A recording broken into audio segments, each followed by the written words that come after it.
Hey guys, IzDaisho here with another Magic Online draft. Today we're going to be drafting Magic Origins. And we got our first pack here. Got a couple of options. Some decent ones, to be honest. Not really sure where to go. I haven't really had a tremendous amount of success yet. Let me get the preview window, because I know a lot of these cards are going to be new for you guys.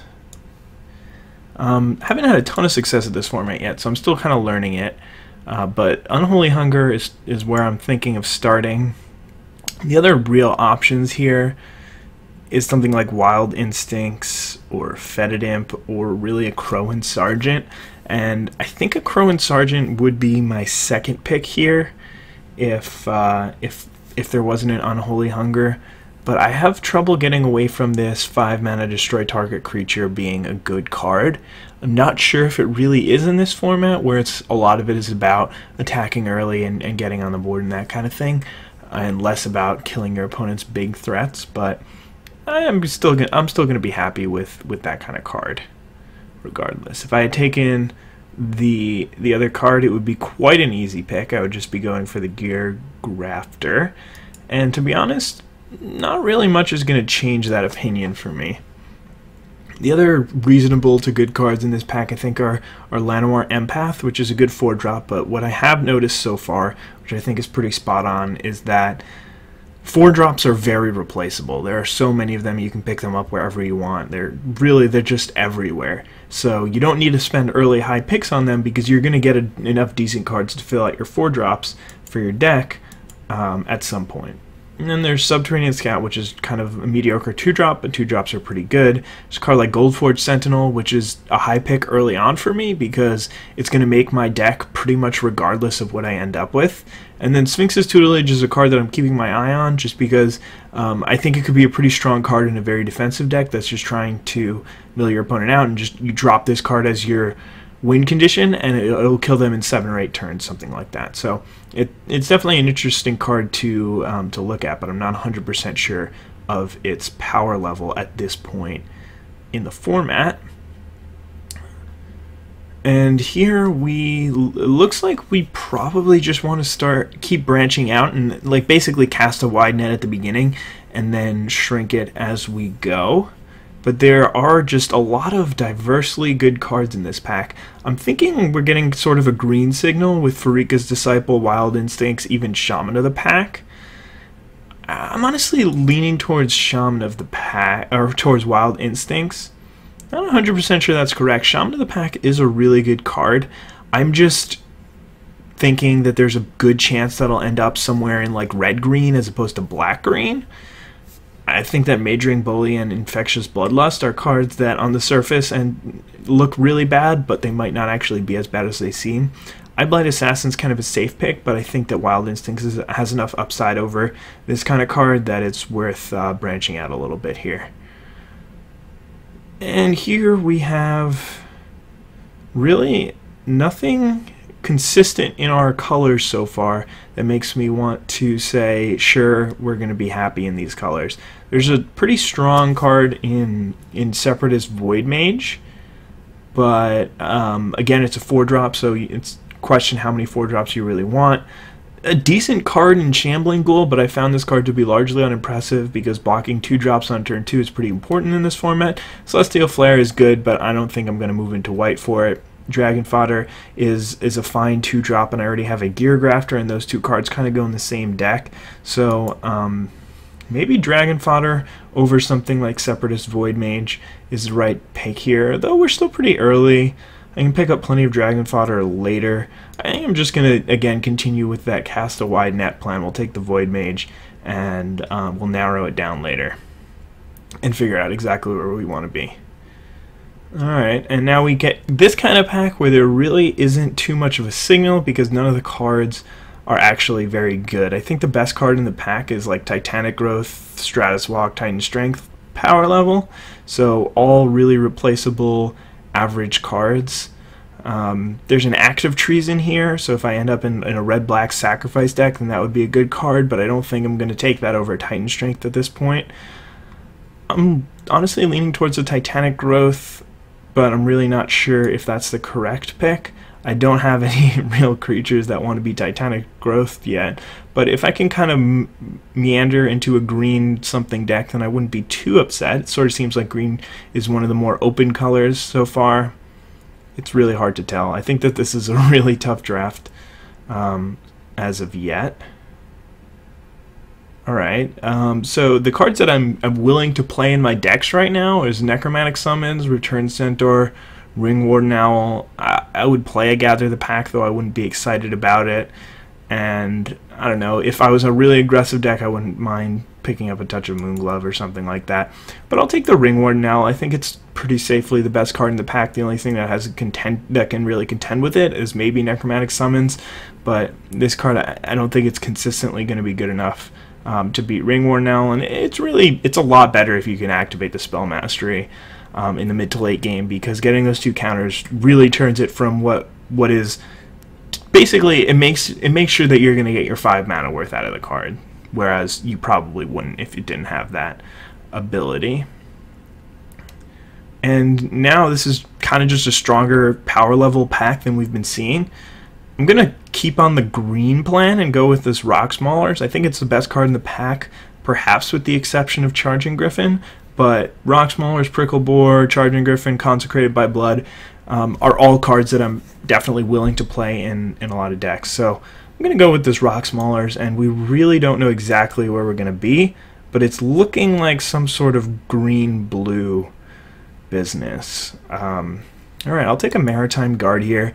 You really have to do what you can to pick up 2-drops in this format, and this guy goes from, in most core sets or whatever you're drafting in, a 1/3 for 2 mana is completely replaceable, and you would be very upset to play it. Carsey Sadist had a pretty big upside, and that card wasn't even played too much in the last format.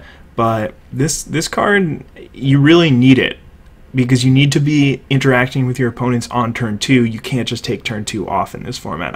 At least that's what I've found so far. It could be in a couple of weeks we're going to figure out that that is nowhere even near the truth, and just even thinking that at the beginning is pathetic. But anyway, we're not completely out of these colors, but this is just where I'm leaning towards. I'm not 100% sure what's better, Scab Goliath, when I already have 2 big expensive cards, or Stratus Walk. Actually, I'm going to go with the Stratus Walk. Scab Goliath I thought would be a lot better than it is. It's still a good card, but you don't want more than one, and I've already got 2 expensive spells, so I'm going to err towards the cheaper spell and go with the Stratus Walk. This is an interesting pick. There's actually really 3 good options here. Fairy Miscreant is good if I pick up 4 more of them. We are all the way through pack 1, and I haven't seen any others to my knowledge. Bone to Ash is not a card that's likely to make my deck, but it could be a decent sideboard card. Same with Aerial Volley. I'll go with the Fairy Miscreant here, and we'll see. May or may not pan out in the long run. Probably not, but yeah, I could see Aerial Volley being a better choice, actually, now that I think about it a little bit longer. And managed to pick up a Scab Goliath anyway, which is nice. Negate is also a card that I'm looking to pick up at some point, but since this is an uncommon and this is a common, and they're both kind of equally valued, I'll pick up the Scab Goliath first. Heavy Infantry, Night Snare. Probably Heavy Infantry is more likely to make an opponent's deck that I'll care about. I'm not going to play Veteran Sidearm, most likely. If I get 12 Dreadwaters, then maybe I would consider it. Probably wouldn't. Alright, so after pack 1, I think we kind of meandered into the right color in blue. Not sure on green. I took a relatively early Wild Instincts. It's pretty lucky. And a decently early Rock Mauler. So anyway, this pack has a ton of green cards in it. It's really got 4 or 5 green cards that I'd be willing to play. Not sure if Zendikar's Royal is good yet, but it might be. Either way, I'm definitely taking the Outland Colossus here and looking to pick up a Nissa's Pilgrimage or 2 at some point. Leaf Gilder for sure I would play, but Nissa's Pilgrimage will still get me from that 3 to 5 that I want to be bridging, because I do have all these expensive cards at 5 now. So basically there is definitely a pretty big cost to getting 3 cards at 5 drop and putting reasonable picks into 3 cards at 5 drop, because you don't want to play more than 4 or 5 drops in your entire draft. So that means throughout the rest of the pack and a half, if there's a pack that has 1 good 5 or 6 drop, then I won't actually be able to take it because it's not going to be good in my deck. Or I can take it, but then it won't really work well in my deck. Either way, this card is just really strong, and a lot of the time it just demands an answer, and only the best blue and white removal can answer it. And, well, actually, I guess Celestial Flare can answer it. So white and black can answer it pretty decently. Blue and the other colors can't really do much about it. So white being really open here is not a surprise, since I barely saw any white in pack 1.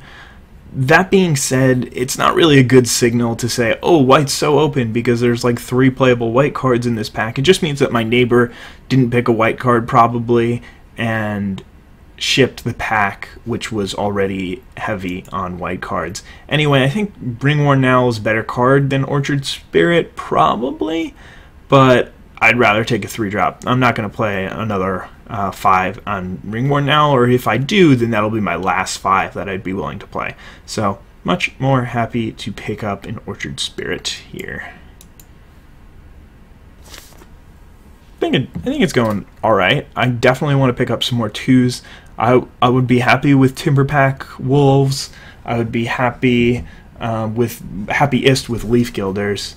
Not really happy with this kind of pack though.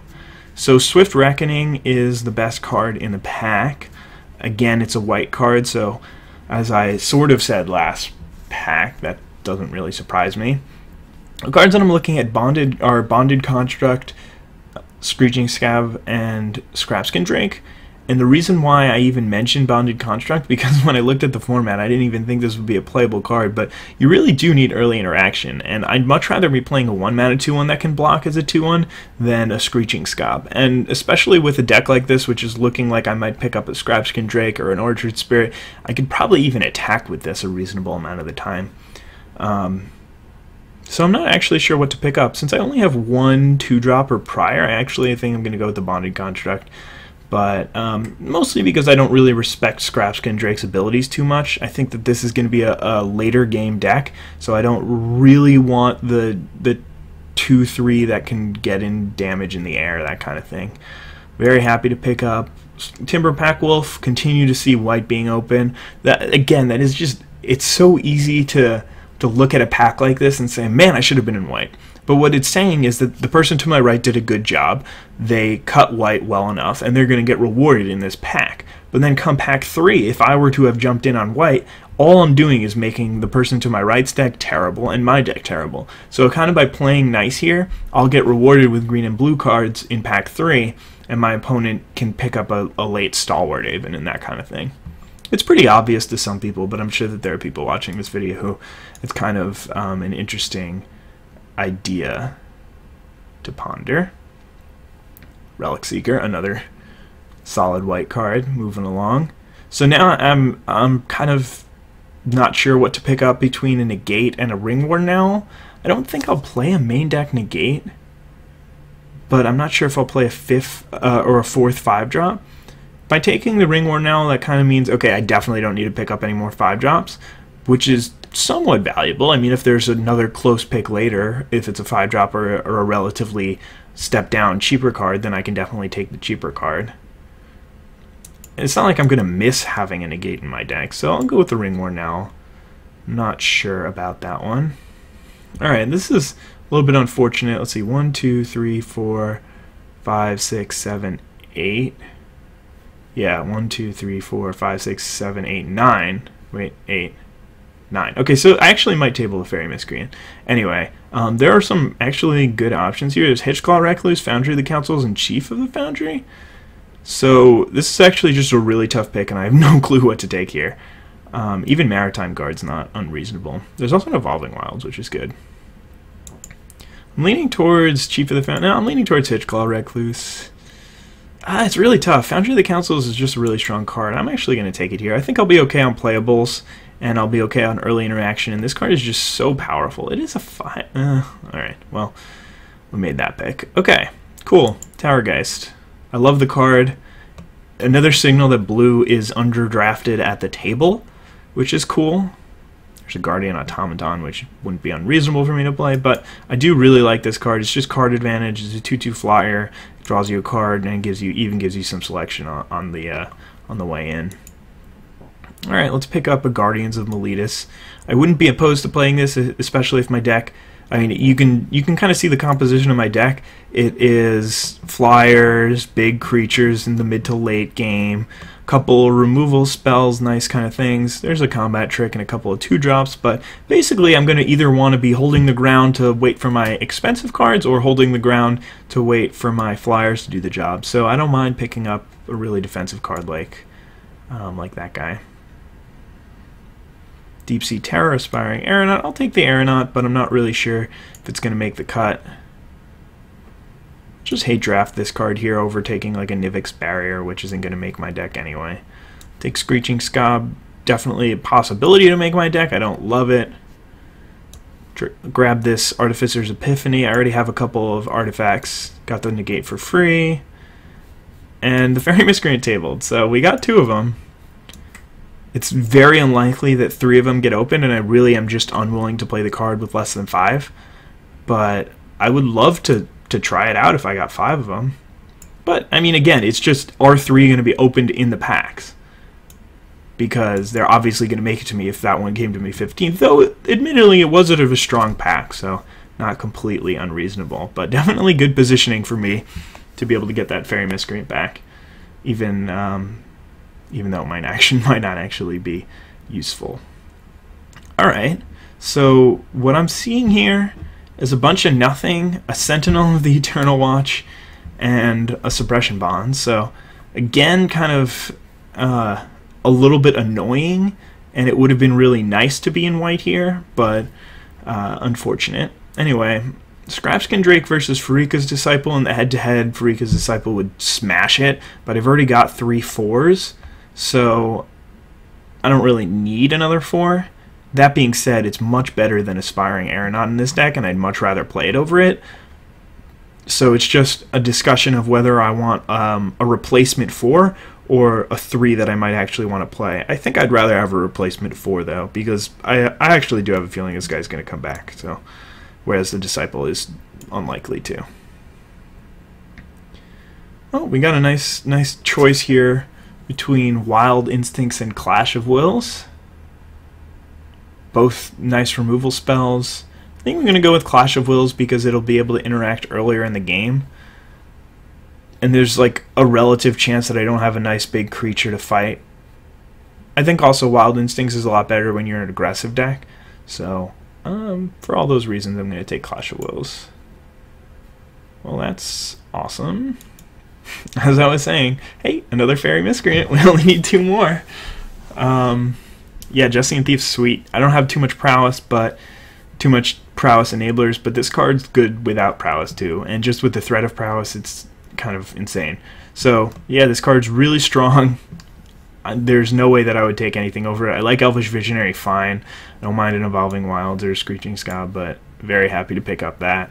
And even happier to pick up an Anchor to the Aether. I love this card. I really like Time Ebb, and I like it a lot in this format, and I like that they gave me Scry 1 on it. It's also best friends with this card.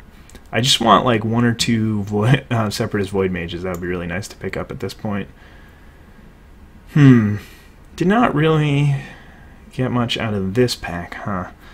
Well, I could take an Aerial Volley for my sideboard, but I don't think I'll really need one. I have enough flyers on my own that this card isn't likely to make the cut. I could take a second Negate or a second Guardians, or I could hate draft something, but I don't think I'm going to do that. So I'll just take a second Guardians over the Aerial Volley. I think I'd rather have 2 Guardians, one in my main, one in my sideboard, than another Aerial Volley. Evolutionary Leap is interesting. I don't know how good it is or how much money it's worth. It's probably not even worth a ticket, though. Probably still going to take it, though. Evolutionary Leap. I do really like the card for Constructed, but Well, selling foil. Yeah, not even $1. Okay.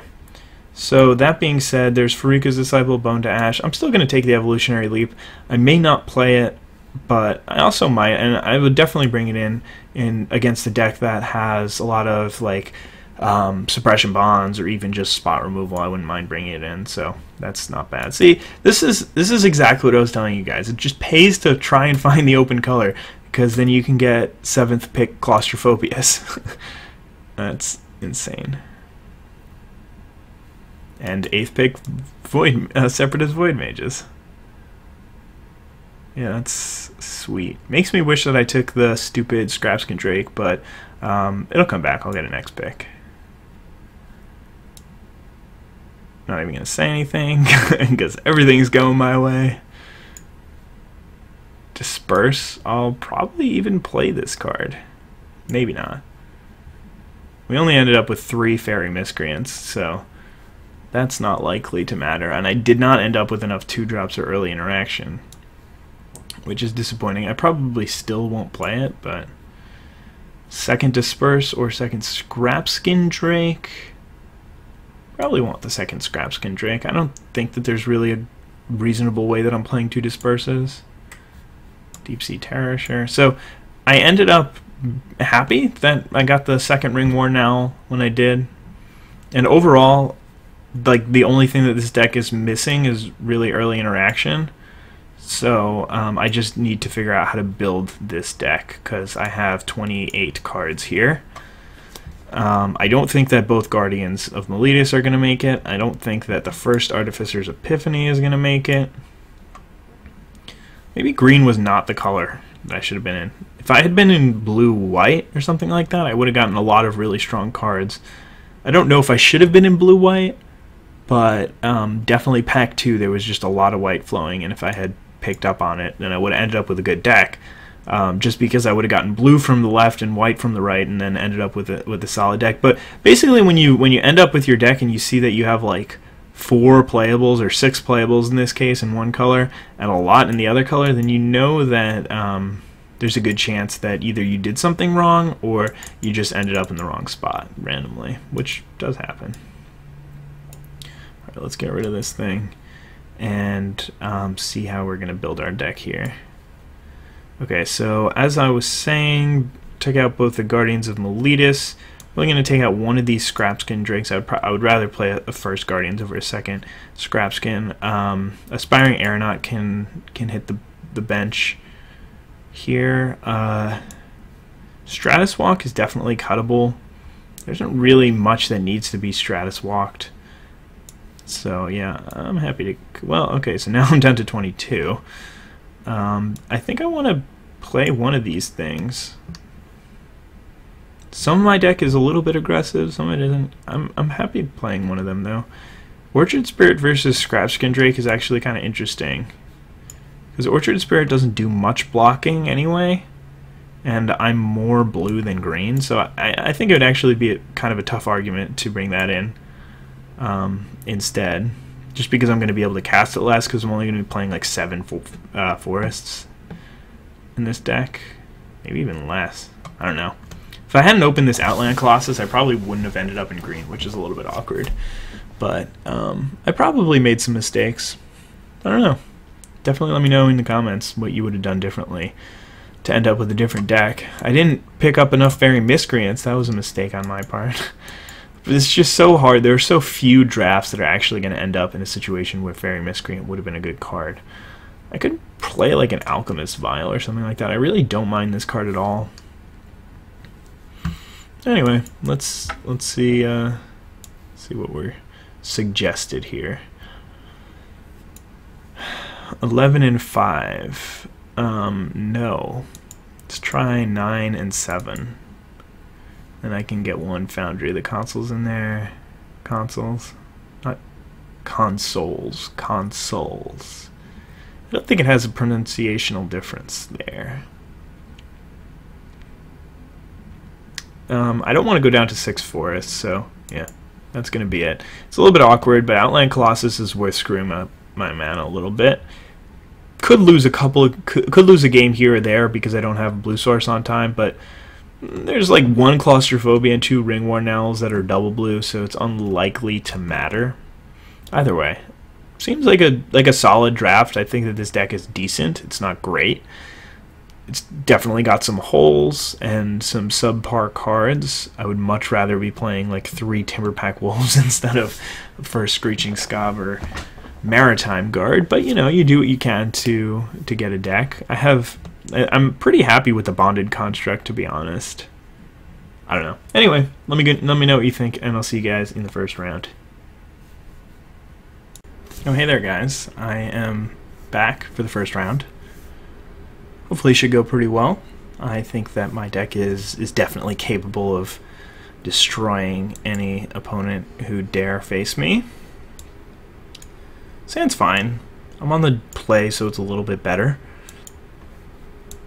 It doesn't have a 1 or 2 drop interactive spell, but it's got Jesse and Thief plus Separatist Void Mage, which is really an excellent combination. I don't have any double white or double green, or double blue or double green 2 drops, so I don't have to worry about the order in which I sequence my lands. I don't want to start off forest island, but it doesn't really matter. One thing that's like a really small edge, it's probably not worth thinking about in most games, but occasionally I remember to do it, is just in game 1, lead off without showing your opponent both your colors. So it's very rare that your opponent's going to make a decision about like what 2-drop to play based on what colors you are. But if I've got a handful of blue cards, then starting off on forest sort of makes sense, because then I'm basically holding any significant information back until my opponent can actually make use of it. So I don't know. It's a small thing that sometimes goes through my brain, but I don't think it's worth really thinking about and trying to make active decisions that way. But if you can kind of train yourself to do that kind of thing, then it might be worth it. But you really need to make sure that it's never going to hurt you. So if you ever have a 1 blue 3-drop, I mean, I have Claustrophobia, but there's very little chance that I'm going to be playing it on turn 3, then you never even want to consider doing something like that, because there's so much risk involved. But occasionally there's going to be a deck like this where there really isn't any risk, and there's a little bit upside. The only risk that there is that I like accidentally play a 3rd forest on turn 3, and then I can't play my Jesse and Thief, which would be quite unfortunate. Hey, there's my Claustrophobia. So, I mean, I can't really imagine there's any way that I'll play it next turn, but whatever. We'll just play the island anyway, because there is a chance. So it's like the worst case scenario is Consul's Lieutenant, but to be honest, it's not a big deal here. So I'm going to play my Jesse and Thief instead of Claustrophobia, because there's like a reasonable chance that my opponent plays something like Grasp of the Hieromancer and taps my guy, and then I just get so much value out of that. Not only does he waste his 3rd turn, and I get to draw a card, but I get to bounce his guy, get a 2-for-1, I'm like up 2 cards, plus I have 2 things on the board, and he has nothing. I don't know. There's very little chance that this goes poorly for me. I'm not even gonna block. Normally I like to block there, because you really need to, but this card is going to be so valuable for me this game, and I know that I'll be able to bounce that card later. So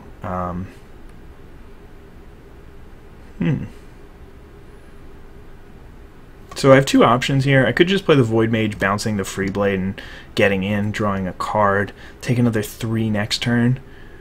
You could have like Enshrouding Mists with this plane, so I don't want to just attack and represent a pump spell. I could even play something like Claustrophobia on this pre-combat to get my guy up to a 2-4 and then attack, and then the problem with that is that gives him a free attack in with that. I think the safest play here is just to Separatist Void Mage, bounce his Taupe and Freeblade. I get the free card, and I'm up on tempo. Yes, please. Hopefully at some point, hopefully this turn either, that's a solid draw. Pretty much everything goes out the window when you're like, oh, I have an Outland Colossus, now I can just play a much bigger creature than anything he can do. That's amazing.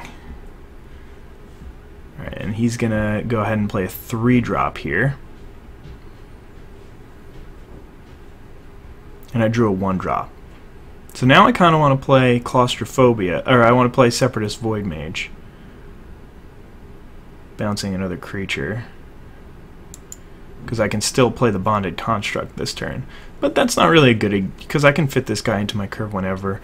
But playing it when this is on the board... Alright, I don't want to play Outland Colossus because he just played this, so then that means that he could have a Suppression Bonds in hand. I think that being aggressive here is really important, so I'm going to play the Void Mage again. Oh, whoops. Turn off auto yields. I still have to play the Bonded Construct post-combat. Could even hold back that guy, but I think I want to be aggressive here because my opponent's stuck on mana, so he's going to have a lot of cards in hand. Then again, I am drawing 2 cards a turn with my Jesse and Thief, so that's pretty sweet.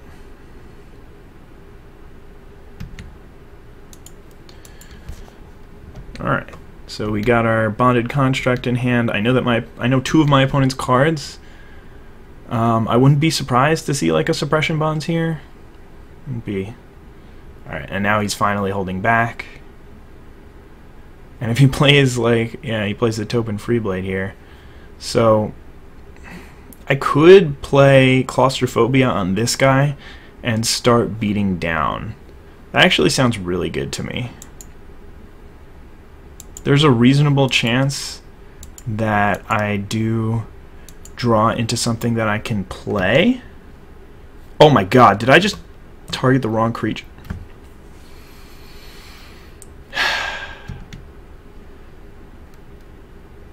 That was so bad. Alright, well, not sure what to do now. And he has the Enshrouding Mist too. Oh my god. Or Mighty Leap. Wow. This game just completely turned around. Oh, wow. Alright. Well, it's okay. We can come back from that. I was just focused on talking instead of clicking. But that is quite unfortunate. That's alright. I mean, we still have pretty significant edge in this game because I'm holding a card called Outland Colossus, so that's alright. And it's not like we're anywhere near dying here. My opponent could have Suppression Bonds, which will make it a lot harder, but it's still a winnable game. I wasn't worried about the Consul's Lieutenant because I was pretty confident that I could Claustrophobia it at some point, but accidentally using it on the Freeblade is a vicious mistake. Especially because if he ever gets like Spell Mastery and can Enshrouding Mist it, then this thing never cares because it's never going to tap again. So there's just so many reasons why that's bad. Grasp of the Heromancer. Okay, so he can tap my guy down. And I can triple block, but that loses to pump spells. I can't double block because he's going to attack with the Consul's Lieutenant as well. And now he's going to gain lifelink. So this game really went bad quickly.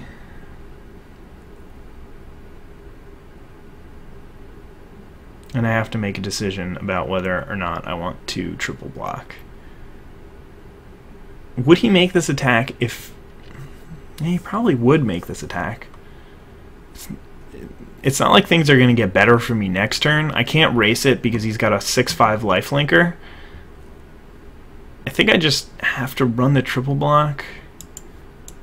I don't know. There's definitely a reasonable chance that he's got a pump spell, but he didn't. He cast Mighty Leap last turn. But alright, so oh yeah, it worked. Okay. So that working is good for me.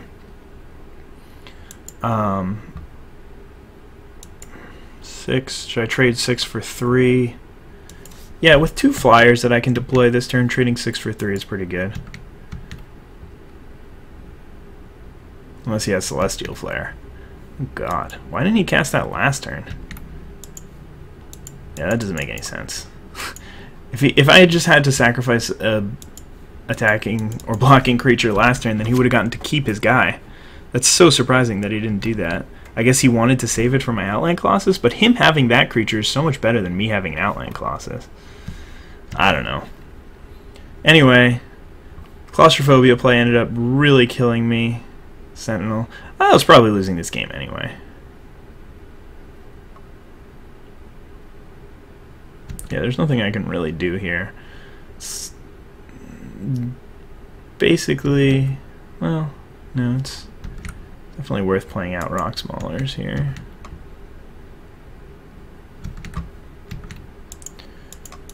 If I draw like Titanic Growth, I can still come back. If I draw Wild Instincts, I can still come back. So, if I even draw no, Disperse doesn't do it.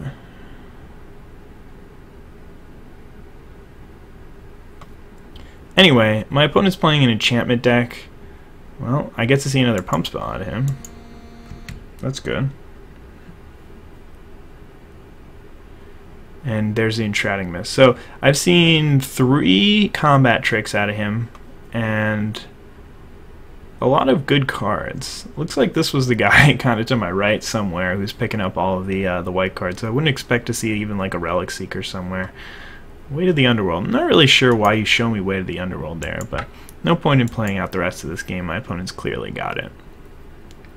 So I've seen 1 Token Free Blade. I can assume a Relic Seeker.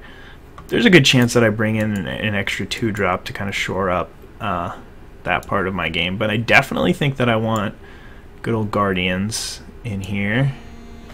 And I think Negate is really good against this guy. Titanic Growth is probably still fine because it's just going to be the best pump spell. I wouldn't mind dropping, actually I wouldn't mind dropping at least 1 Scrapskin Drake, possibly both. Would I rather have a Scrapskin Drake or a Ringworn Owl? Probably a Ringworn Owl. Let's see, so do I want Screeching Scab? Do I want this thing? Couple of options here.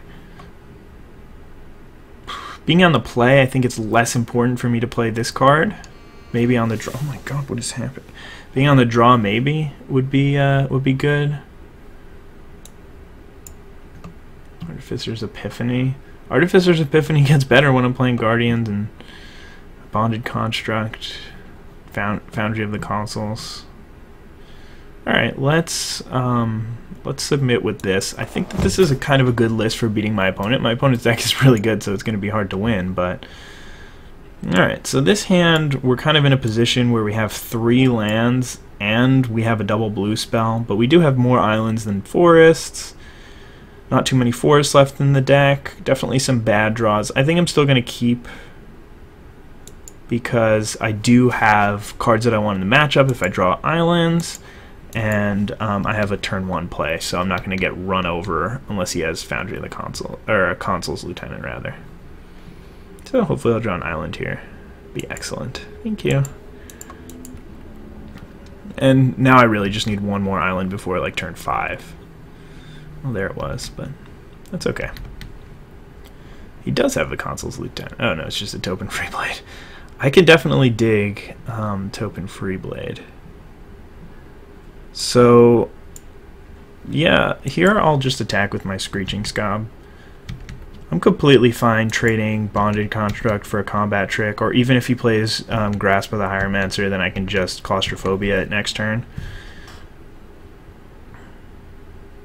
Because it's his entire turn, and all he does is end up getting 3 damage in, and it's not like I can block that anyway by having my guy back. So it's definitely important to threaten having the Bonded Construct back, because that forces him to use his turn like this.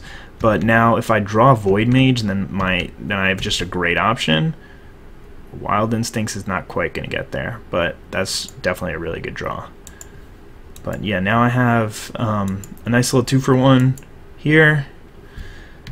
It could be risky and not become a 2-for-1 later if my opponent draws Enshrouding Mist after playing 2 enchantments, but that's so far down the road that I think that it's, and I don't really have a better play now, that it's okay.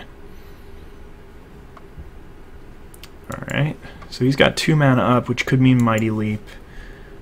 I think here probably makes sense to just attack with one, because if he's got a removal spell for my rock maulers, then I'll want to be able to block with Bonded Construct, or if he just attacks with his Free Blade next turn, then I won't want to have to block with my rock maulers. I'll want to just throw the Bonded Construct in front of it.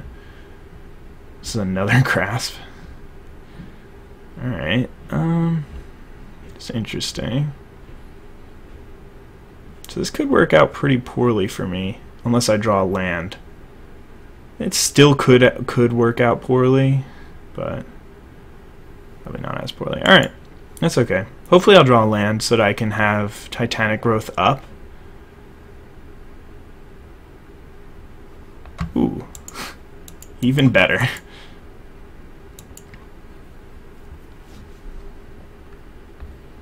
That's like definitely game.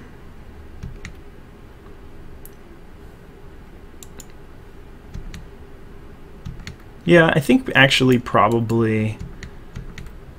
I'm not really sure if it's better to Wild Instincts into 3 mana like this. Oh no, Celestial Flare. Anything but that. It's not a big deal here, obviously. But that is his first instant on his train to getting back his guy.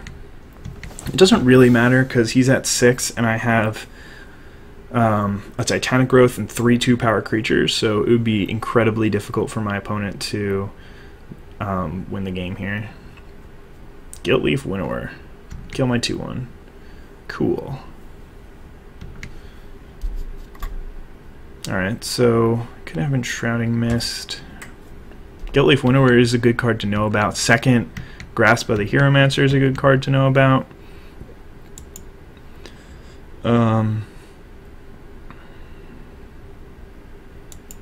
Yeah, I think I just show him the Titanic Growth here.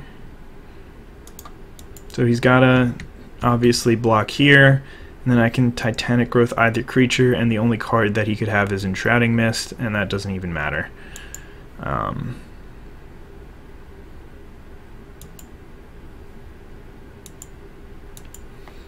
could have Titanic Growth either creature, but I don't think it matters. Okay. So game 3, that was definitely an easy one. I got pretty lucky on my draw there. And with seeing 2 Token Free Blades, I want this guy in. I want him on the team. Definitely want him on the team. And I think I can cut a Ringwarden Owl. I like Scab Goliath as being just a big stopgap creature in the late game. Is there any card here that I don't like? Because there's nothing in my sideboard that's really reaching out to me saying, oh, I want to bring this card in this matchup, but if there's something that I don't want in my deck, then I should definitely take that out and try and find something to replace it. But I think everything in here looks pretty good, so Foundry of the Consuls, it's probably not going to be relevant, and it might just be better to be playing another island. Because, let's see... Am I diluting my deck? Yeah, I mean, my opponent does have a lot of mid to late game ability in his deck, so I think it's better to just... Because I don't want to get into a point where the game's going long and I actually just lose to my opponent because I can't keep up. Alright, so this is kind of an awkward hand. I don't have anything to do until turn 3, and he has so many 2-drop guys that will kind of wreck me. Is this a Crow and Jailer? Anointer of Champions, even worse. Oh yeah, Screeching Sky. Oh, that's not even going to matter because he's got the Anointer here. Wow. Alright, this is bad. That was definitely really bad for me to see on turn 1. Hopefully no 2-drop here. Oh, yes! I can accept no 2-drop. I don't know what 7-card hand you keep without a 2-drop, but I'm a little scared. Maybe he's got a Consul's Lieutenant and he was hoping to draw 2nd Plains. United Pilgrim's Road, I can get behind that. Drawing the Forest is really good for me.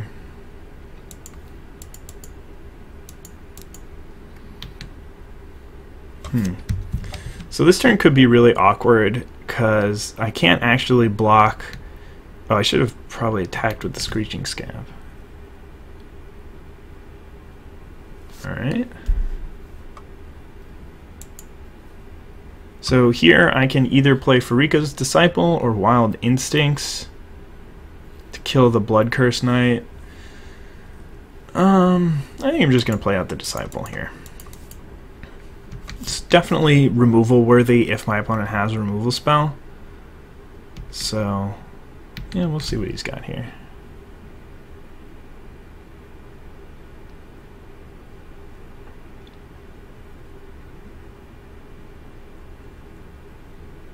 Wild Instincts I can kind of save for maybe a slightly more useful time or something. I don't know.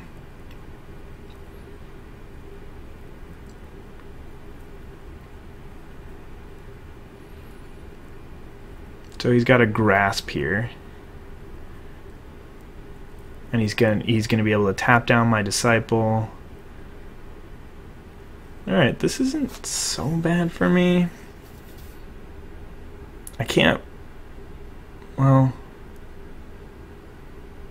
I can actually block a Screeching Scab on the Knight and the Guardians and the Blood Cursed guy, and then he ends up pumping the Knight, and I trade my Screeching Scab for 5 damage, 6 damage. No, it's probably worth just blocking here and just eating the one hit, especially because, man.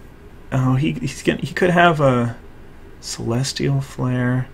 Thing is, he can also have Mighty Leaper and Shrouding Mist, so it's super risky for me to Wild Instincts next turn and try and kill the Blood Curse Knight. So maybe I want to block here, bait out Celestial Flare. I don't think he would do it, but yeah, this is going to be my block. I could definitely see somebody going for a Screeching Scab here, Guardians here, block, but alright.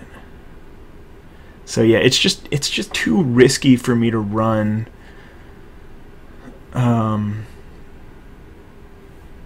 yeah, I think I'm just going to drop the Outland Colossus here. And then hope to draw land. And then if I've got land, then I'm pretty happy running the Wild Instincts plan. But this does sort of halt my opponent's offense. My opponent's at 26. There's no point in attacking with Screeching Scab. I'm more likely to want to chump block than actually use it. So opponent's got 5th land, which means that Cruel Revival and Unholy Hunger are turned on, which is scary because either of those cards would be very detrimental to my board state. But again, that does mean that I can get to 2-for-1 him next turn with Wild Instincts, which is nice.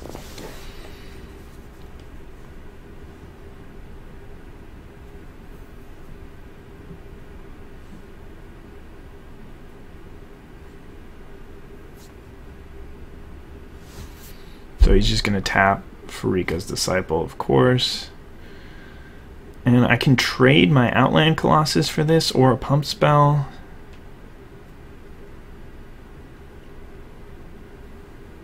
No. I'll take one more hit from this. It's not like I'm likely to just die by combat.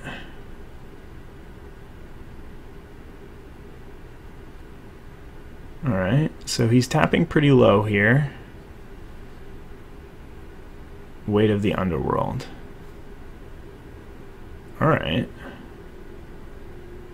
So I did not draw the land that I wanted to. I could still just Wild Instincts here. And we trade 2 for 2, and then I don't have to risk this dying. This guy's not dying anyway. This really looks like Enshrouding Mist to me, though, so I think I want to just play out a couple of creatures here. And maybe even attack. Yeah, let's attack, because this guy just becomes a 12/12, so I can see attacking being good for me. And if he does something weird like play Enshrouding Mist, because my opponent is down to 2 cards in hand, so that's good for me. He's just getting hit. Like, I can actually, I can't really race this, but I mean, I've got a 12/12 now. So, okay, so yeah, we can just chump block next turn, because we have a billion useless little creatures now.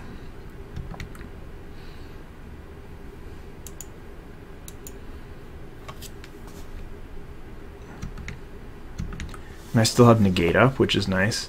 I do really want to wait until I can get that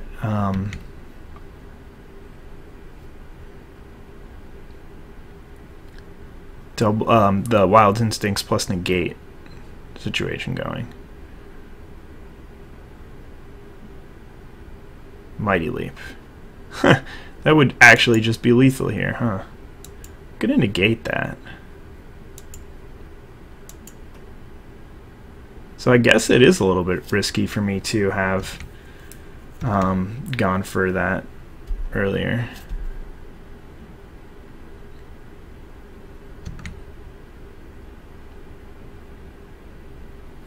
Alright, let's just throw this guy here. Oh, maybe that was bad.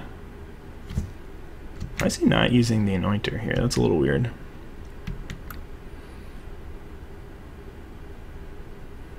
So now I don't have negate, and he can still have Enshrouding Mist, which is super awkward. I don't know why he's playing it. I guess he saw one Claustrophobia from me.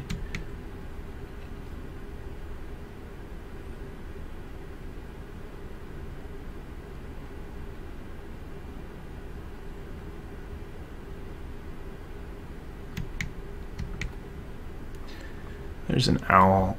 Yeah, I think I'm just gonna probably makes more sense to do it post-combat. So like the annoying thing about I probably should have just blocked with the 2-1. That was probably a mistake. No, actually it's not. It doesn't matter because there's no risk in this guy dying because he's only got 1 mana up. So I'm gonna do this and hope it works. And I want to do this pre-combat because I don't. Yeah, I'll probably still attack actually.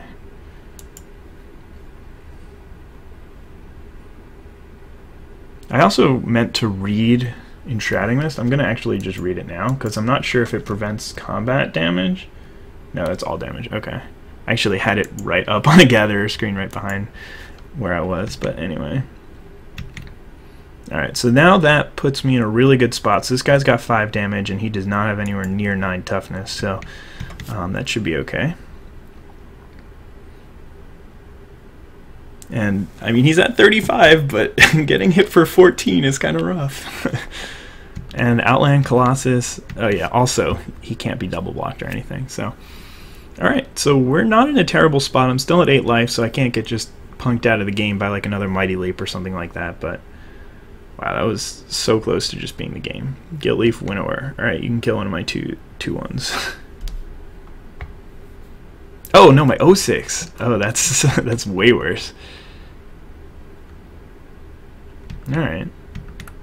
It's reasonable. I mean, if he attacks with the Knight, I'll snap off the double block here.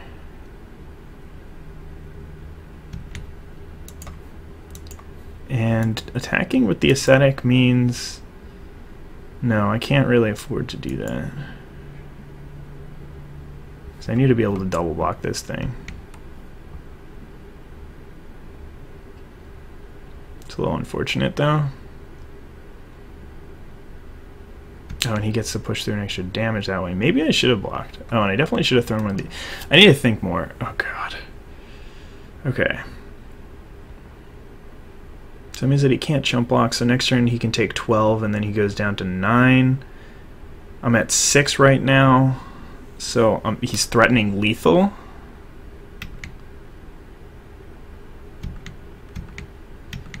Anointer of Champions is such a jerk. Okay, so I'm either playing Ringworn Owl or Jesse and Thief this turn, not both. Probably just the Owl in that case. Question is, am I attacking with the Outland Colossus? Threatening lethal, then he can just block with the Ascetic. The next turn, if I play Ringworn Owl, what am I risking losing to? A removal spell kills me? No, it doesn't, because I'll still have the Bonded Construct back, so I can chump block here, and then he just dies. Yeah, I think that attacking is my best course of action to winning this game. Though I do have 2 cards in hand. One of them being a Ringworn. Yeah, I think I need to push through another 12 damage. Maybe it's not this turn. Maybe I should be attacking him within the next couple of turns, but I won't be able to push through damage any turn but this turn. There's no way he's chump blocking here. That's his best chance of winning this game. So, alright, so I'm going to throw out the Ringworn Owl. He's probably going to attack with both next turn, but I will have 5 power. So, unless he drew another pump spell, then I'm good. Man, a Crow and Jailer's bad for me. He's not going to attack now. Okay, he is attacking. That's amazing. Unless he's got another combat trick, but I just don't think he does. Alright, so that happens. Great draw.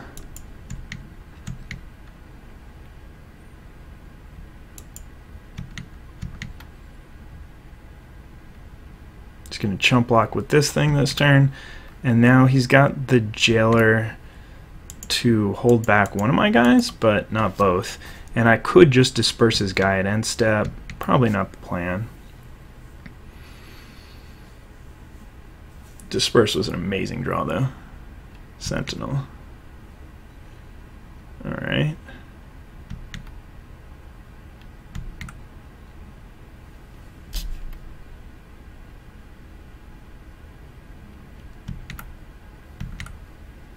So here I'm going to disperse the Sentinel.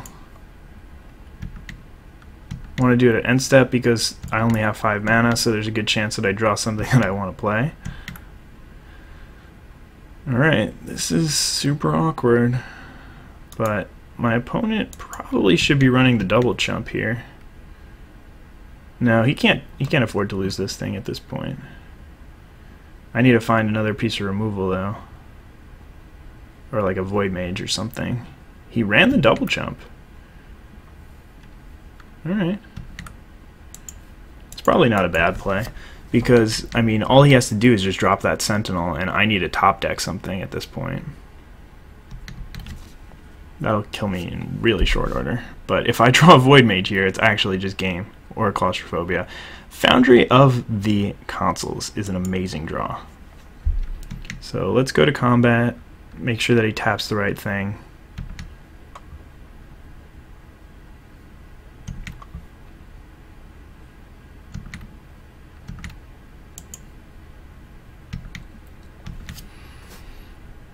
Alright, so what do we do here? Do we chump block with the Maritime Guard? Probably, because I have another 1/3 anyway, so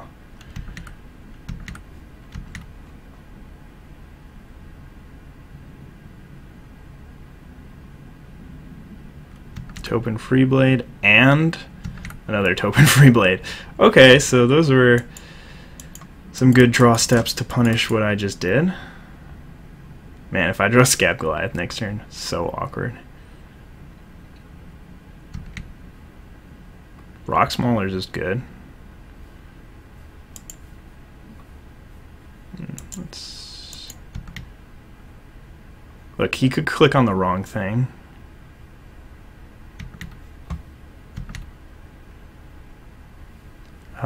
Is it worth attacking with one of these Thopters? Probably.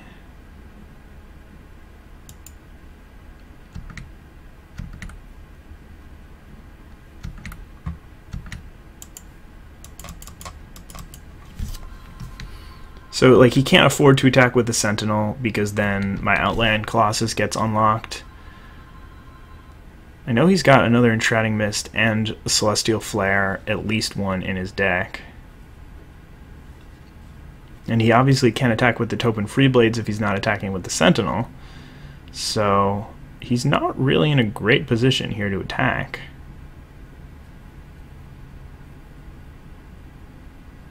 Just gives me more draws to hit that Void Mage. Claustrophobia is not a bad draw here either. It feels rough taking out the Sentinel here, but I don't know. Towergeist.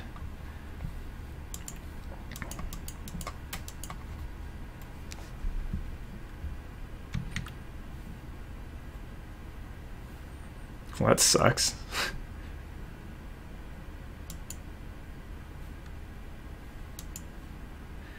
Okay, so let's go to combat.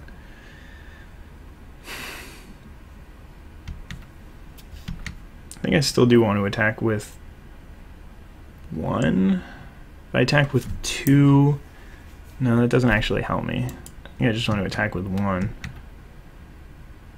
Well, yeah, this is better, I think. I don't know.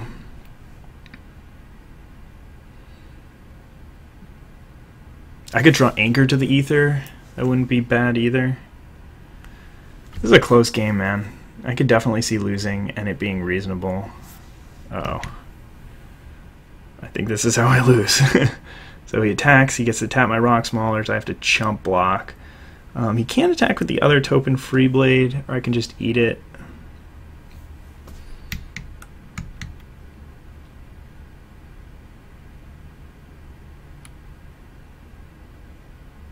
But now I can actually trade with the first Token Free Blade.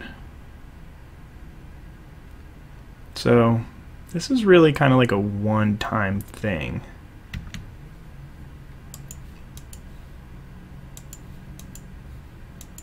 I don't have to chump block this, but it's actually worth it just to play around Celestial Flare, to be honest.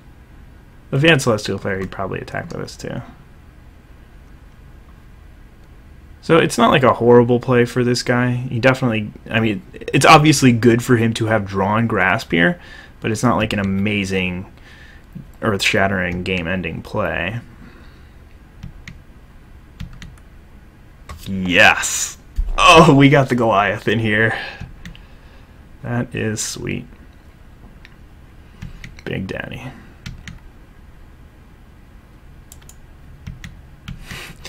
This one Thopter token just chipping away.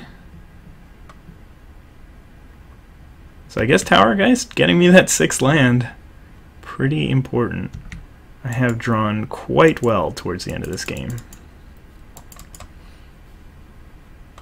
I don't think this matters.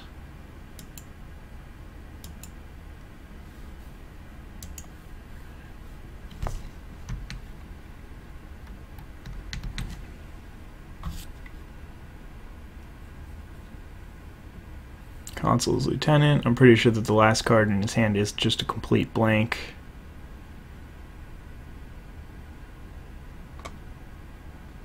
Claustrophobia.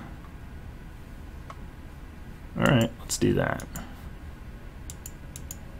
I definitely want to make sure I don't lose on the backswing.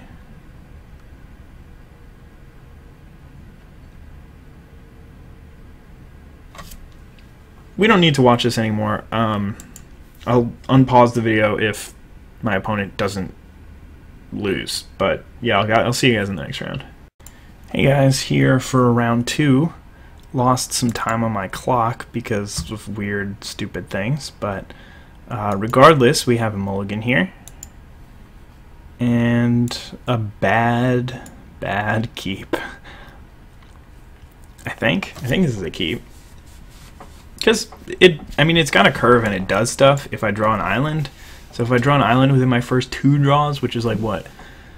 9 out of 33 times 9 out of 22. That is not very likely.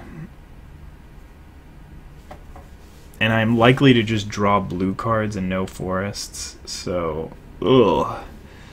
This is a really bad hand. I could definitely see throwing this one back. Because the problem with it is that if I draw like 70% of my deck on like the first 3 turns, then I probably just lose the game.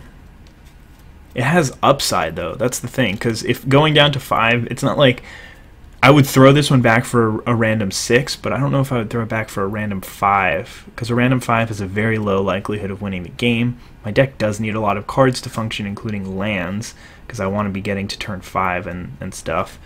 So, yeah, I think I'm going to keep this one, but I'm really not convinced that that's the right decision. It's obviously a really bad hand, But since I have so few green cards and only green mana, this is definitely the risk of playing all these forests in this green-blue deck. But just being able to play Outland Colossus, as you saw last game, is extremely valuable. So I'm going to keep this hand, but not convinced that it's the right decision, and it's definitely a bad hand. And my opponent's playing white, which is not good for me. Okay, I drew a green card, but it was not a cheap green card that I can play anytime soon. Alright, green-white. Leaf Gilder, okay. It's probably not good for me. Alright, so we drew probably the worst card to draw? Yeah, even Forest would be better here because I want to hit my Pharika's Disciple. I wouldn't mind an Evolving Wilds right now. But we'll see. Maybe my opponent won't even have a play here somehow. But playing Pharika's Disciple next turn should do a decent job of catching me up. Separatist Void Mage you don't want to be playing just to catch up, but it's not unreasonable to do so.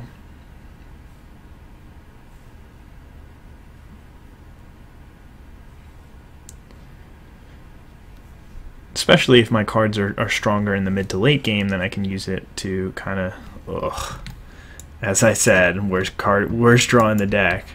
Drawing it now is really bad. So I don't really regret my decision, but I don't know. It definitely did not work out well for me. Did he just reclaim an Evolving Wilds? Like he won his last round with a main deck reclaim? That is really absurd. And he's playing IzDaisho. Alright, so there we go. We got our draw here. Pharika's Disciple or Separatist Void Mage. I'm probably going to play the Void Mage here. My opponent has had a couple of turns with 4 mana and hasn't been able to do anything with them. So maybe he won't be able to do anything next turn either if he's off of 5 mana, and there are a few plays with 5 mana that are reasonable. But drew an island, not necessarily on time, but yeah, so if I had been able to Pharika's Disciple last turn, then I would be way ahead this game because I could be attacking with it. I'd have a 3/4 Death Toucher. I'd have Separatist Void Mage to bounce something really useful in the late game instead of having to use it to kind of catch up on tempo in the beginning. But one more island and my hand's got a whole bunch of flyers against a deck that's playing IzDaisho. He's not going to be able to catch up quick. How did this deck win? I mean, maybe he's got some good elements to it, and it's really just, man, I have 18 cards for my 23 card deck. But choosing to play Reclaim instead of basic land is very, very likely. Maybe he's already playing 20 lands, and he's just like, oh god, I need 2 or 3 more cards. Alright, I don't know.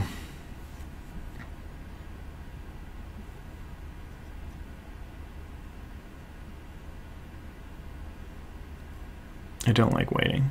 So holding back on the Pharika's Disciple is interesting because if I draw like Forest, then I can still play Scrapskin Drake, and then the next turn I can play, if I draw another Forest, I can play Pharika's Disciple into Screeching Scob. I don't know about that. Maximizing your blue sources when you're constrained on blue sources and you have a lot of blue cards in hand is generally a good idea because of that reason, but not sure with the particular makeup of this hand. I'm not sure if it's gonna be relevant. But Island is still by far my best draw because it turns on both these Ring Warden Owls. It gives me the option to just go Drake Scob. I'd probably play a Ring Warden Owl at this point, but I don't know. I can still see myself winning this game, which is kind of crazy because a lot of the times in this format, if your opponent, if somebody told you, oh, my opponent is green white and I don't have a 3-drop or a 4-drop because this is turn 5 by now, and I'm still struggling to be able to draw my lands, and then that I'll actually have a reasonable chance to win the game, then I would take that chance. But let me disconnect and reconnect and see if it's me that's the issue and not my opponent. So I'll be right back. Okay, I am back, and I think it actually was my opponent because I didn't lose too much time on my clock, but he seems to be back now, so let's continue and play some more Magic. Some more Magic? Magic with s'mores? Resenting Magic with s'mores. I don't know what I'm saying, but what is going on? Why is this happening to me? Okay, so he's playing that guy on Forest. And I drew Foundry of the Console, so step one of my Farika's Disciple plan being reasonable has come to fruition, which was draw land, yeah, maybe. Oh, right! I was like hoping that my opponent would play Celestial Flare there. Okay, so do I want to play Farika's Disciple or do I want to play Scrapskin Drake? I think I honestly want to play Scrapskin Drake here, because being able to play 2 spells next turn if I draw any land is kind of powerful. I can't block his Leaf Gilder if he attacks, but if he's just attacking me with Leaf Gilder and doing nothing else, I'm not particularly upset. So my opponent got to be mana efficient last turn.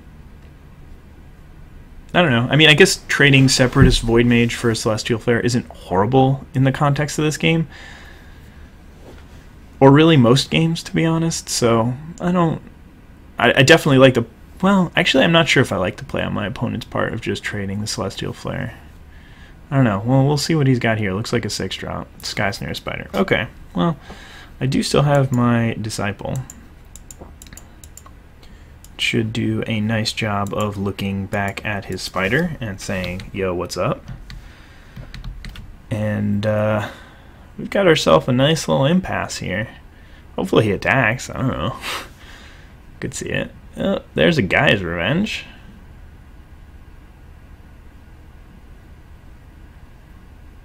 Well, if he does attack...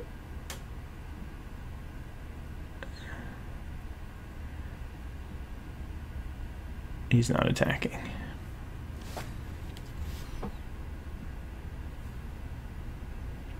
Well, I can play that. That's kind of sick. Thanks to my good friend Screeching Scav. And now I, again, have the biggest thing on the board. Probably should have attacked pre-combat. It's not like he would have traded or anything, but it was still the right play. This card is just really hard to get around.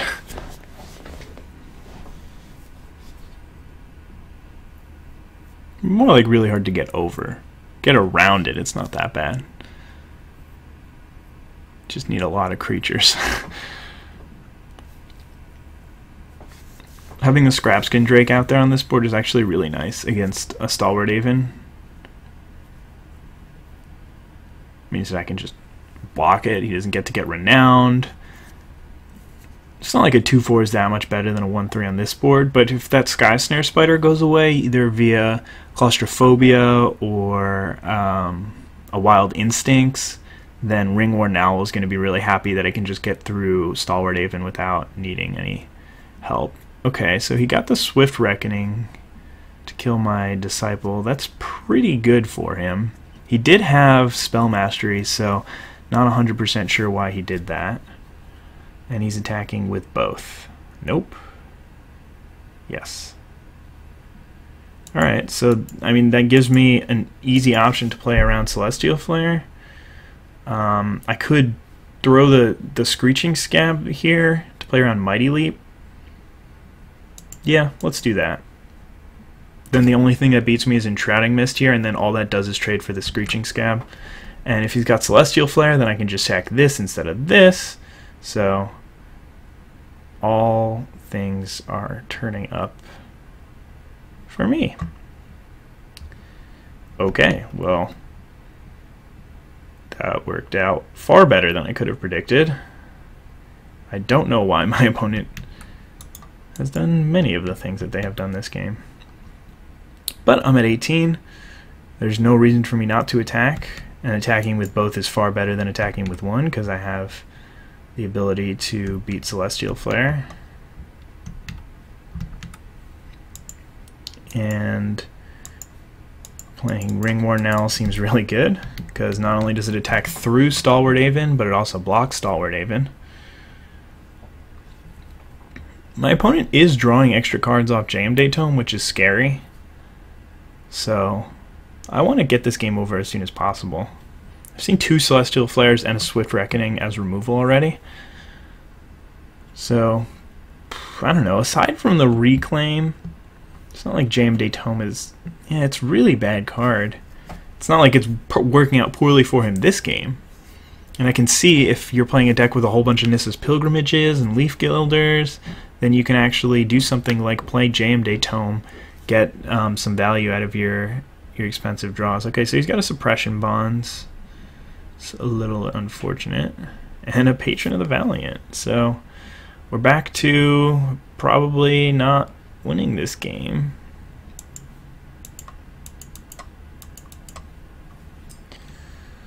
Alright, so it's kind of a stalemate, but he's got a Daitome in play and a billion mana, so that's bad. I have some good draws. I have Anchor to the Ether. I have, I don't know what kind of mana he's tapping for that, but I don't like it.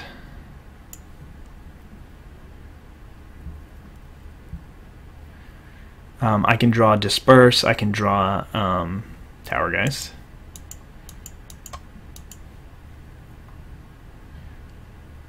Disperse would actually be an amazing draw, because that means that I get to trade one of my Ringwarden Owls for the Patron of the Valiant, and I get to pick up my Scab Goliath, and I've already got 2 creatures in here to recast it, so that'd actually just be amazing for me. Claustrophobia on this thing would be really good.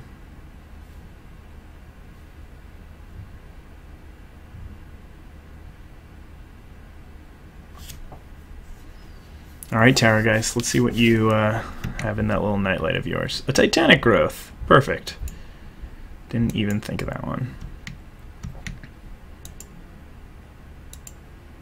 Honestly, I can just attack with everything. No, I'll just attack with these 2, because if this blocks here, then I don't want to cast Titanic Growth unless he also blocks with this. So like if he blocks here and here, then I can Titanic Growth this, and that's awesome. But without him doing that, I guess if he just doesn't block any of the flyers, then I can Titanic Growth one of them and hit him for 12. Whoa. So this is actually lethal.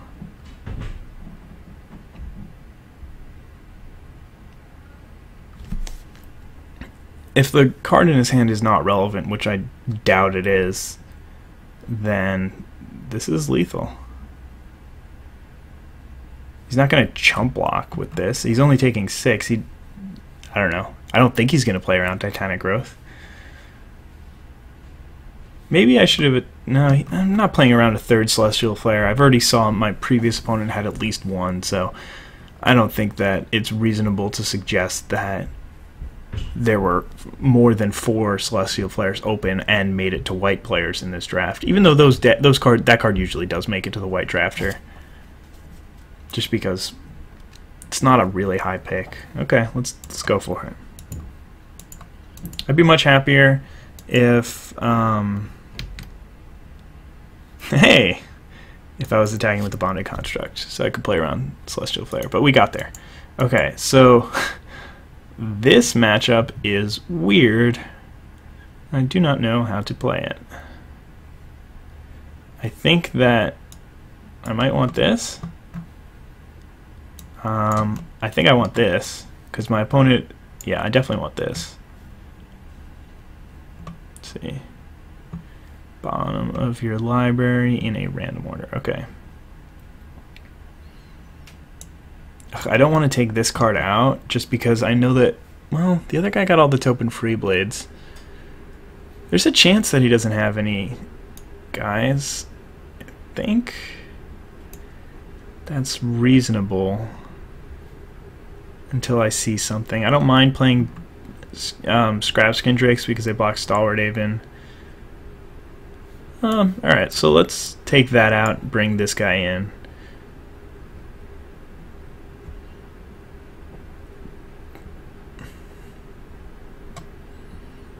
I could see Deep Sea Terror being really good in this matchup, just another big threat.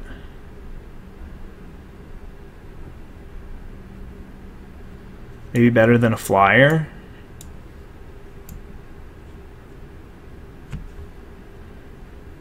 Alright, let's run this, see how it goes. Gives me the option to leap into it, I guess. Not a good hand. Maybe I just want to be aggressive in this matchup because my opponent is playing like a weird, slow JMD Tome grind fest type deck. I don't know. I think I like Deep Sea Terror with my opponent playing Sky Snare Spider. Well, I don't like it in this hand. My 6-drops are nearly uncastables at this point, but at least this hand knows what it wants to do. It just wants to draw land, land, land, land, land, and then we can consider doing something else with our lives. Perfect draw in Claustrophobia. I would prefer to draw land, I think, but not even by that much, because getting Jesse and Thief and then being able to Claustrophobia something means that the cards are going to start flowing, hopefully. Especially if my opponent doesn't do anything here. And then just plays turn 4 JMD too. Alright. That's awesome. I think I'm actually just going to let that thing hit me. Just super bad here. But, ugh. Brutal.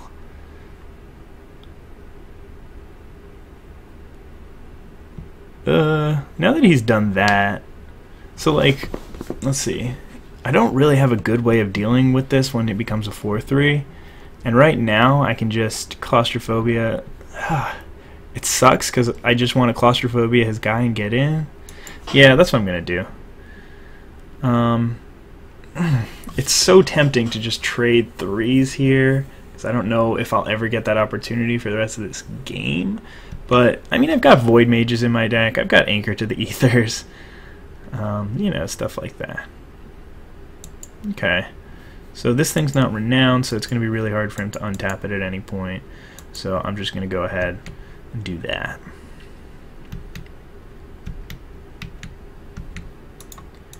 And I get to draw another card off my Jesse and Thief. Farika's Disciple is a great draw. Means that I'll actually be able to wall him off. Okay, so he's got the Swift Reckoning, which is fine. Jesse and Thief got me a nice 2-for-1. I'm happy about that. Alright, I'm at 13. Yeah, I can be happy going for the Farika's Disciple plan and getting in for a damage here. If he's got a freaking Enshrouding Mist, then I'm so happy if he uses it to take out my Maritime Guard. Alright, Suppression Bonds. It's fine.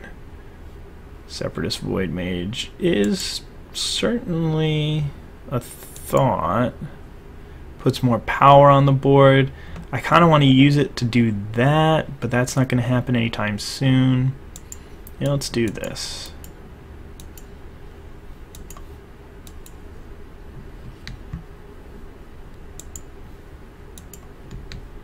Alright, so we do want to draw a land here. It's kind of awkward how bad Deep Sea Terror and Scab Goliath are together, because this guy takes cards out of your graveyard and this guy needs you to have a big graveyard. Gather the Pack. Oh god, Patron of the Valiant.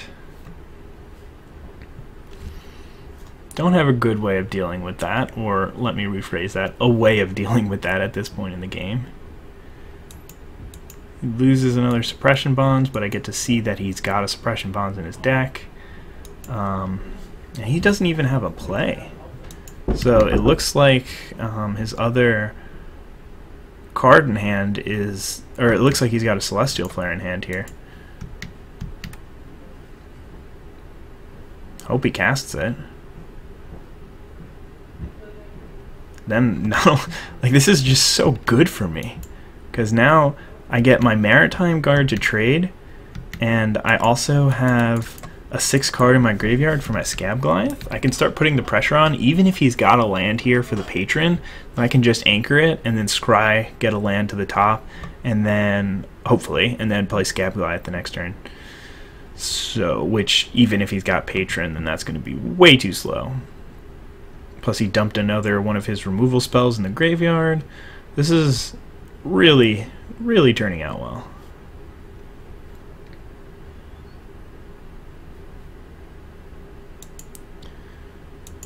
It's a little awkward that I'm not maximizing my mana here, but that's okay. Scrapskin Drake. I do not want this card. I'd rather have Scrapskin Drake than a land, but I want to start getting to cards that can actually deal with patron if need be. Or like a Disperse would be an amazing draw. Could I get this? No, I can't get Dispersed to end the game. But I can like Disperse his... No, that would be so bad.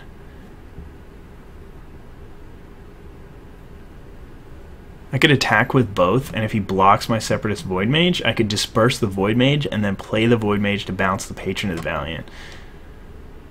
Whoa. What's the deal with that? Could have like a Mighty Leap? I think I'm okay trading Mighty Leap for Ring Warden Owl at this point, and getting in for 2 damage. Well, he didn't Mighty Leap, so I guess that's not it.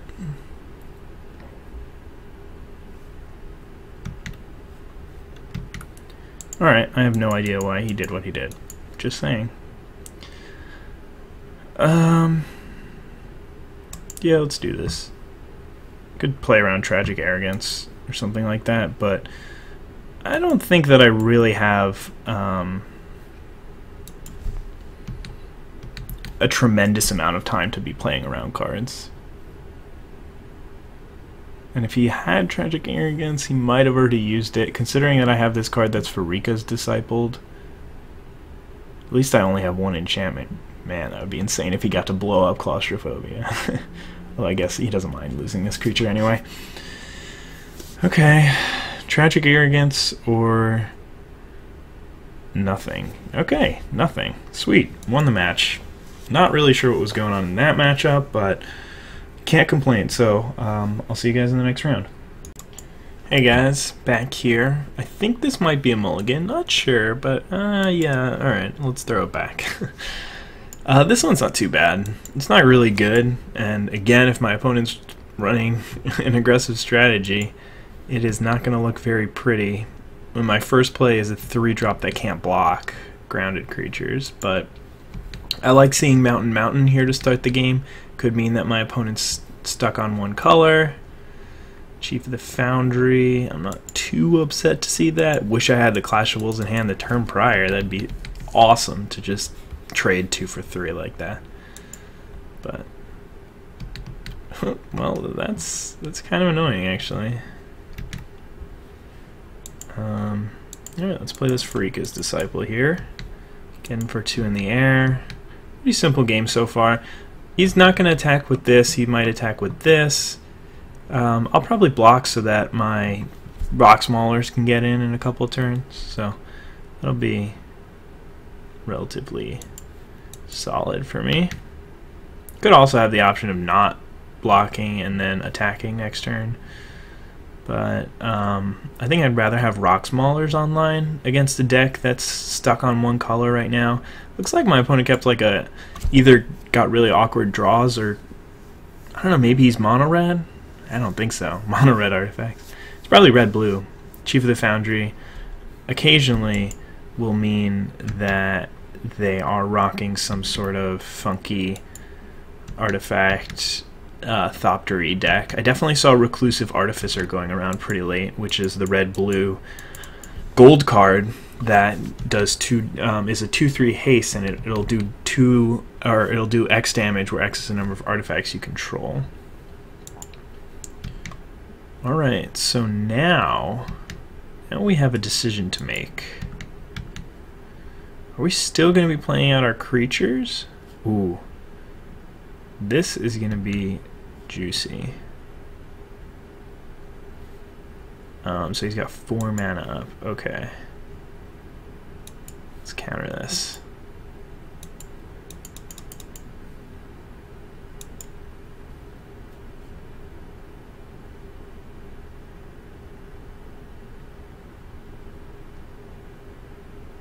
It would have still been a 2-for-1, so countering that might be bad. Okay. Ended up being a 3-for-2, which really isn't so good for me. So this still would have been a 2-for-1 on the Rock Maulers. Oh, that's really odd. Alright, let's see. I've got 6 mana, 7, so I could play the Screeching Scob and this, but that doesn't really do me much good. So let's just play a whole bunch of stuff out. Lose a Tower Geist, but Guardians doesn't seem like it would have done too much work this game. Hitchclaw Recluse is kind of annoying for me to get around, and he still has such a high life total, so either way, I can start attacking with my Drakes, which is nice. Only getting in 2 damage, of course, but alright. That's fine with me. Fire Impulse for a Drake. It's not like amazing for me or anything, but not the end of the world.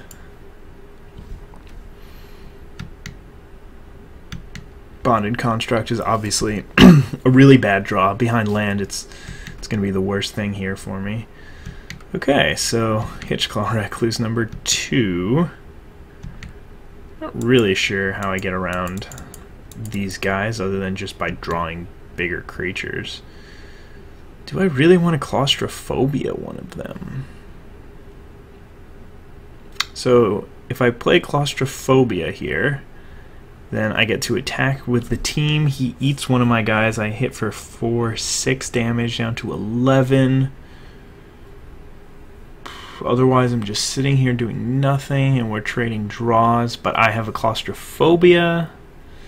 I think I'm okay not attacking and just waiting for a better target here. Because, well, maybe not. I don't know. We'll see. Undercity Troll. I actually can't really block that thing. Kind of need a Claustrophobia. Yeah, I have like 5 creatures on the battlefield, but I have no way of dealing with that. Just super awkward, but yeah, what do I want to draw here other than, I mean, I guess I can draw Outland Colossus. Rock Mauler's already hit. Ringworn Owl's pretty good. He might not even be blocking it for the first couple of turns that I attack.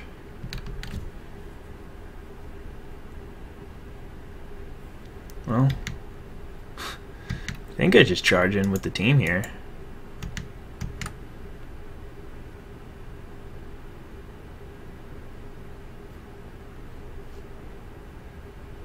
So I could just let that happen. Maybe I'll save my guy.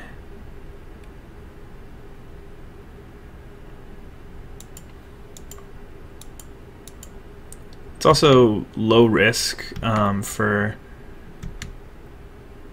Yeah, so, I mean, I ended up sort of getting 2-for-1 there, but it doesn't matter because look how many cards I have on the board. One of the ones that I lost was a Bonded Construct, which is worth almost nothing to me at this point in the game, so I don't really mind that at all.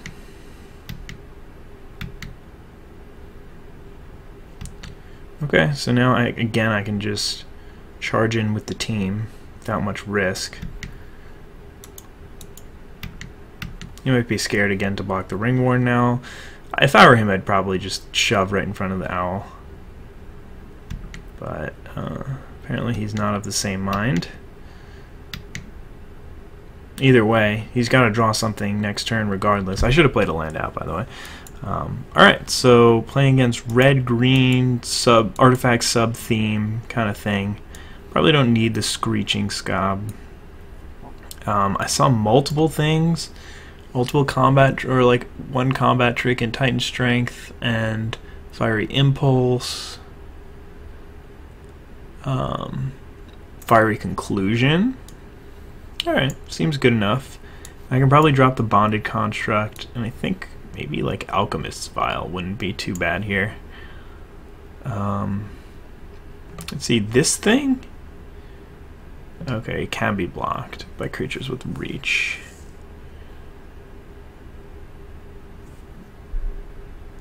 It can't be blocked by creatures that can block as though they have range. Or what was it? Oh, right. So, can only block creatures with flying. So, Scrapskin Drake can't block Orchard Spirit, but Orchard Spirit can't block Scrapskin Drake. It's just kind of awkward. They stare at each other. I think this is good against a kind of a big creature deck. And maybe we can drop one of these Drakes, which don't seem very good against him. Not willing to rule out like Artificer's Epiphany.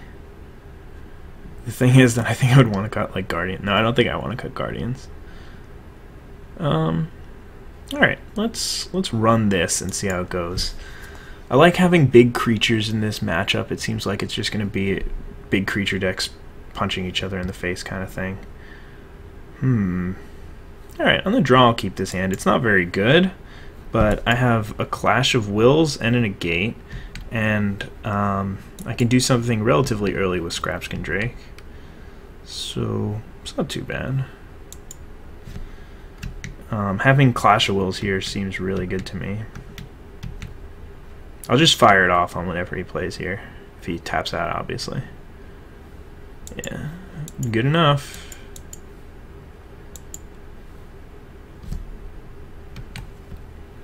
It's just such a valuable play to be able to interact like that in the early game. To be able to use a 2-mana counter that can also counter a 1-mana pump spell on turn 6 when he didn't even play anything that turn. It's just a lot of value. Well, we're not blocking. Oops, turn off auto yields, please. Not sure what if he played like Zendikar's Royal, but that's a I don't know. This could be pretty bad for me. I need to draw a forest next turn or a spell that I can play. He's got nothing.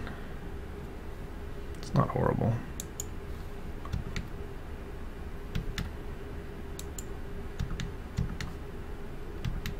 I don't know what he's got in hand. Maybe he's got a whole bunch of double green cards? Some removal here? What could he have at end step that he's considering casting, but he's not sure if he wants to or not? I don't think I'm saving this guy from an aerial volley. May as well. I have nothing else to do with my mana, and if he wants to kill it so badly, then maybe he just doesn't have another answer for it. The thing is, this card isn't that valuable to me. It's the only thing I have going on right now. I don't know. I could see going either way with negating that play there.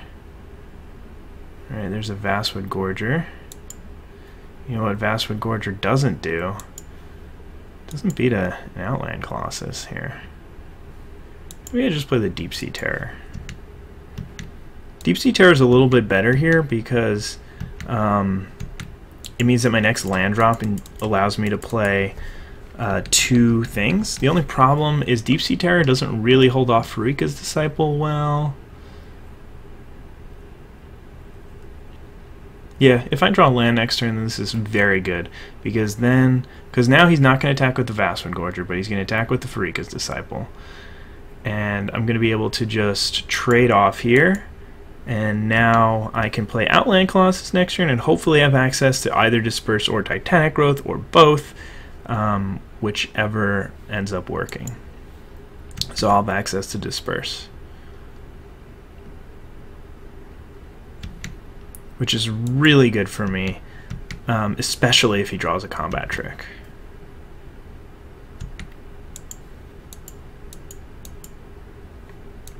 Unfortunately, he has Undercity Troll here, which does a relatively awesome job of holding off my Outland Colossus, but I do have the Scrapskin Drake pecking away. I mean, he's at 12 life already. Hit him 4 times with the Drake. It's only a couple more times before I can Titanic Growth for the win.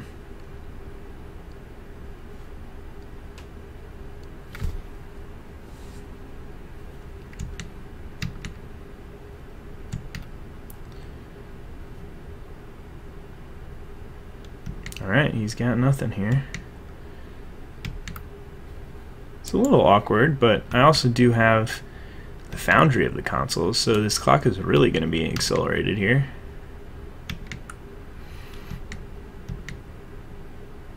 Obviously there's no point in attacking, that just doesn't allow me to block, so it's pretty bad.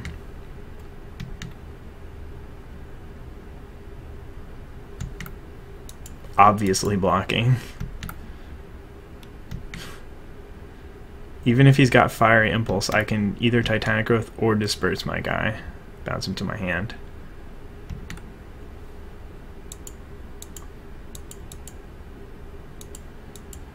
I can see my opponent making that play because... Oops, let's get rid of that sound. Sorry about that. Right, so he can do something like that. Okay, so that was a reasonable play. I'm just trying to decide if I want to Titanic Growth or Disperse. I think Disperse here is better. Yeah, that was a solid play on my opponent's part. But fortunately for me, the only reason why I blocked there is because I knew that I had the answer. Okay, so he had 2 things. Okay, so overall, opponent ends up a little bit ahead, I think. Alchemist Vial, that's a great draw.